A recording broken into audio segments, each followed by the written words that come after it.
There is something called as love, there's something called as attachment. These two things are not at all connected, but always people will say love and attachment. Love and attachment are not connected. Love and hate are connected. See, if at all if you hate somebody in your life, who is that person that you hate? Somebody whom you loved in the past and somehow it fell on the reverse side now you hate, isn't it? Do you hate that man who is walking on the street right now? You got nothing to do with that guy, isn't it? Somebody for whom you had love feelings, something went wrong, hatred, it immediately turned negative. If love turns negative, it turns into hate. So love and hate are connected somehow. If you don't manage your love properly, it will become hatred, isn't it? Attachment has nothing to do with love. Attachment means, if you have to use an analogy, love is like a flower. If you hold a flower in your hand, you must be constantly aware how you move your hands. You can't speak like Adolf Hitler. Have you seen how Adolf Hitler speaks? If you speak like that, the flower will become bare. So if you have a flower in your hand, you must move gently, every move that you make. What you call as attachment is like a plastic flower. A plastic is not really flower. Somebody has made it in the shape of flower, fragrance also they put, but it is not a flower because the necessary life and blossoming is not there in it. But plastic flowers are very convenient. If you keep flowers in your house, at least a few times a day you have to watch them, what's happening. Quite a lot of nuisance, but there's life around you.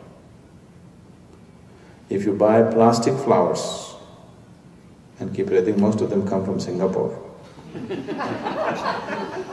If you buy Singapore plastic flowers, they're guaranteed for 5 years.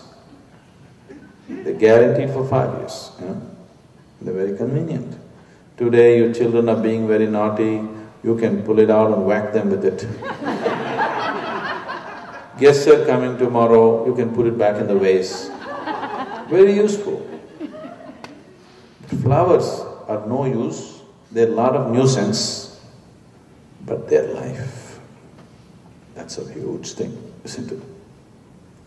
So, attachment is very useful, it serves you well, but there'll be no life in it. Love is not useful, love is a big nuisance in your life. It takes life, it demands life out of you, but it's life. That's the whole thing. Once you step into attachment, once attachment enters your life, anxiety will come. Once anxiety comes, fear will come. Once fear comes, madness is just the next step. Your child went to school, he's supposed to come back at 5 o'clock. 6, he's not come back. Anxiety. 7, he has not come back. Fear. 8, he has not come back. Madness has taken over, isn't it? You cannot suddenly become mad. You have already been. It is just because situations have been conducive, you've been hiding your madness. The moment situations threaten you, you get exposed of your madness. Once you step into the path of attachment, madness is just a few steps away. There is no way to avoid it. Does it mean to say I should not care for anybody? You become most uncaring only when you're attached. It's not because of your attachment that you have become caring. Attachment means you're desperately trying to identify yourself with somebody, a group of people, to make your life happen, isn't it? Isn't it so?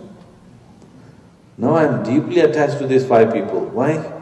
That is the only way I can exist. I'm just trying to extract life out of them to keep myself going. That's not the nature of love. If you are complete within yourself, if you sit here, you can sit here and fall dead if you want to. If you're made like this, now you can dispense with love effortlessly, because you are not a vested interest anymore. You don't need anything from anybody. You are so complete. Your existence is not dependent upon anything or anybody. Our physical existence is always interdependent, you know. Physical existence is always interdependent. There's no other way to live. But your basic way of being need not be dependent on anything, isn't it? Only then you will be truly wonderful for anybody who comes near you. Otherwise, you're very nice to these people and you're absolutely nasty to those people. Have you seen this happening? Somebody calls themselves mothers, fathers, brothers, sisters to somebody else. They're all overly loving. They're willing to rob the whole world and give it to those children. It happened some time ago. Now that person will just roll if I say this in the program. I happen to be traveling with, one of the ladies who is the daughter of a very prominent politician in India. That man has 4 children, 1 son and 3 daughters. I know all of them.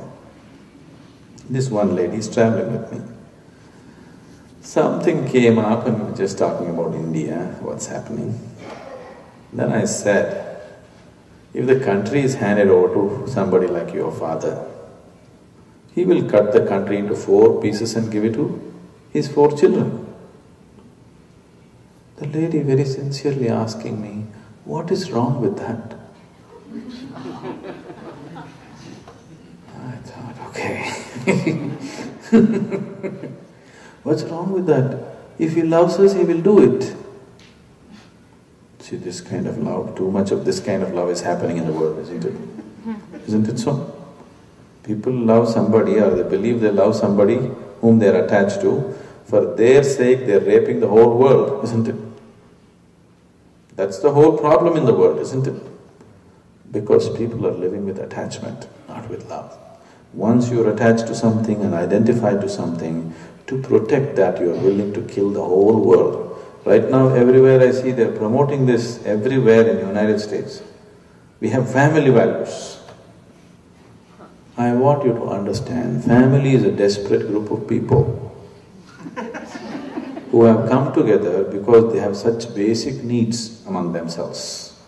I'm not trying to belittle it, but let's see everything bare and still be okay with it, isn't it? Isn't it so?